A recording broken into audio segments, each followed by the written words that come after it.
Bom dia, gente. Vamos continuar então com a parte 2 da saúde do homem, ok? Então vamos falar um pouquinho das neoplasias, né, os cânceres.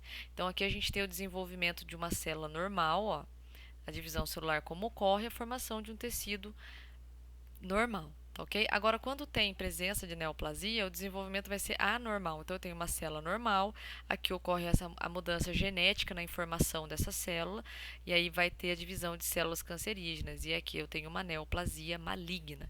Lembrando, gente, que tumor nada mais é que um crescimento exacerbado de células que não funcionam adequadamente, tá? Então, é uma célula não saudável em grande quantidade.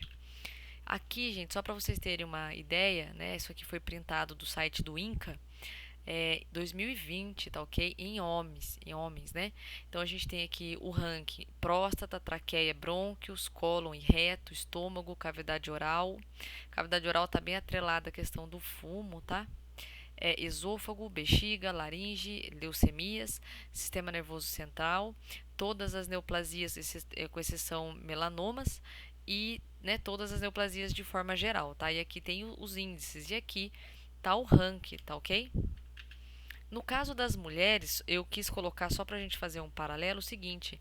Então aqui eu tenho câncer de mama, né? Olha a diferença, gente, como é alto o índice de câncer de mama, tá? Câncer de cólon e reto, câncer de colo de útero, traqueia, brônquio, tireoide, estômago, câncer de ovário, corpo do útero, ok? Linfoma, sistema nervoso central, todas as neoplasias menos a melanoma e todas, né, de uma forma geral, tá ok? Então aqui tá o ranking para vocês. Preocupante, né, a questão do câncer de mama. E agora a gente vai falar um pouquinho do câncer de próstata, tá? Então só para lembrar a anatomia, essa aqui é a bexiga, certo? Ó, aqui é a uretra e a próstata fica, né, aqui abaixo da, da bexiga, né? Então eu já mostrei para vocês o vídeo de como é realizado o toque retal. Então essa é a localização anatômica da próstata. A próstata normal, né? E aqui ela aumentada. E aí o que, que vai acontecer? Ela vai comprimir a diurese, né? Então aqui eu tenho uma micção forte e aqui eu tenho uma micção débil, né? Ou seja, inefetiva, né? Ineficaz.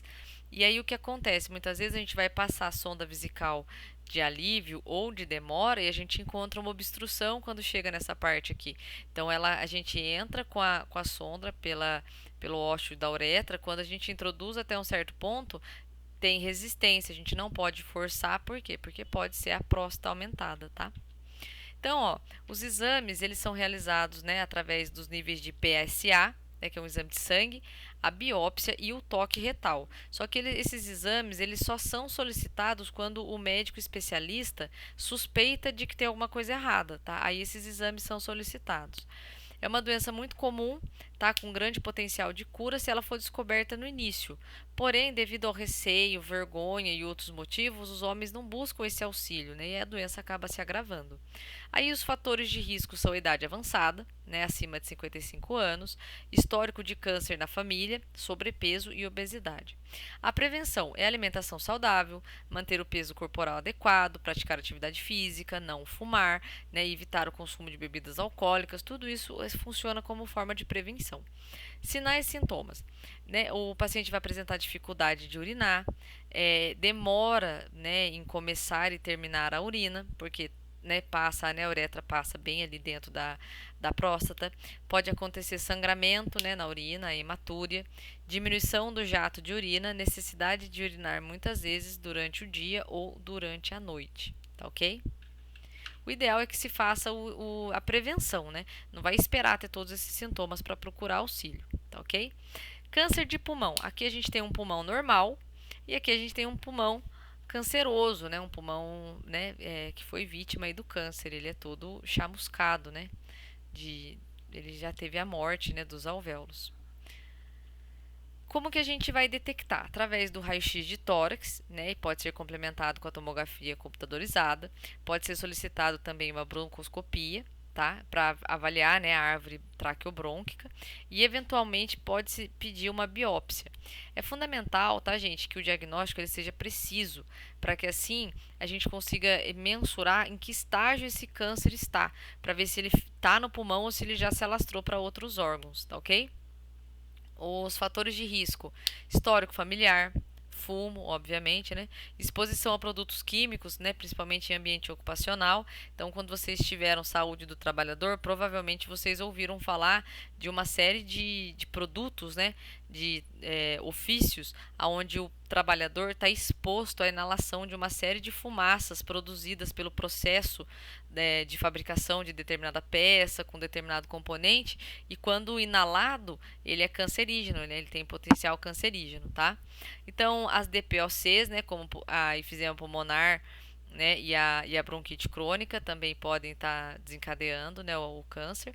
Excesso ou falta de vitamina A. Então, quando a gente fala para vocês que tem que, né, saber tomar a vitamina só se a sua alimentação não, né, não for suficiente, é por conta disso. O excesso da vitamina também pode ocasionar problemas, tá bom? Sinais e sintomas: tosse, sangramento pelas vias respiratórias, né? No caso de pessoas fumantes, a tosse ela pode variar de intensidade e de frequência. E também pode acontecer pneumonia de repetição, é aquela pneumonia que vai e volta, tá? Câncer de intestino, tá? É bem complicado esse câncer, viu, gente? Ele inclui, né, os tumores que se iniciam no colo, no reto e no ano, né, no colo, reto e ânus. Ele é facilmente tratado se ele for detectado no início, né, e ele tem um potencial grande de cura, porque ele começa como pólipos e lesões benignas na parte interna do intestino. Então isso até é considerado, né, fácil de resolver.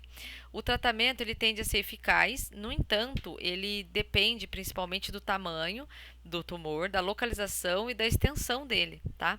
Quando a doença está espalhada com a metástase para o fígado, o pulmão e outros órgãos, as chances de cura ficam mais reduzidas, tá? Por isso que é importante descobrir no início. Os fatores de risco são excesso de peso, ingestão, né, de alimentos processados, né? A industrialização ela é bem complicada. Autoconsumo, tá, gente? Presta atenção. Alto consumo de carne vermelha, dieta pobre em fibras, vitaminas, sais minerais, histórico familiar e pessoal, né? No caso do histórico pessoal, cânceres em outras partes do intestino, câncer de ovário, câncer de útero, de mama, tá? Retocolite ulcerativa, né, crônica e doença de Crohn, além do fumo e consumo de bebidas alcoólicas são fatores de risco, tá? Sinais e sintomas. A pessoa vai apresentar melena ou enterorragia, né, que é o sangue nas fezes, alteração do hábito, né, intestinal, então pode ocorrer diarreia ou prisão de ventre, dor, desconforto abdominal, fraqueza e anemia, porque não está havendo absorção adequada dos nutrientes, então, obviamente, uma consequência é a perda, né, de nutrientes e, né, anemia como consequência disso, tá? Alteração na forma das fezes, ou a fezes vai ficar muito comprida e fina, né? Ou, né, vai formar umas fezes diferentes daquelas que você está acostumado, né? As fezes, né, de uma aparência diferente, tá? Também pode acontecer o aparecimento de massa, né, que é uma tumoração abdominal, tá? Então esses são os sinais e sintomas.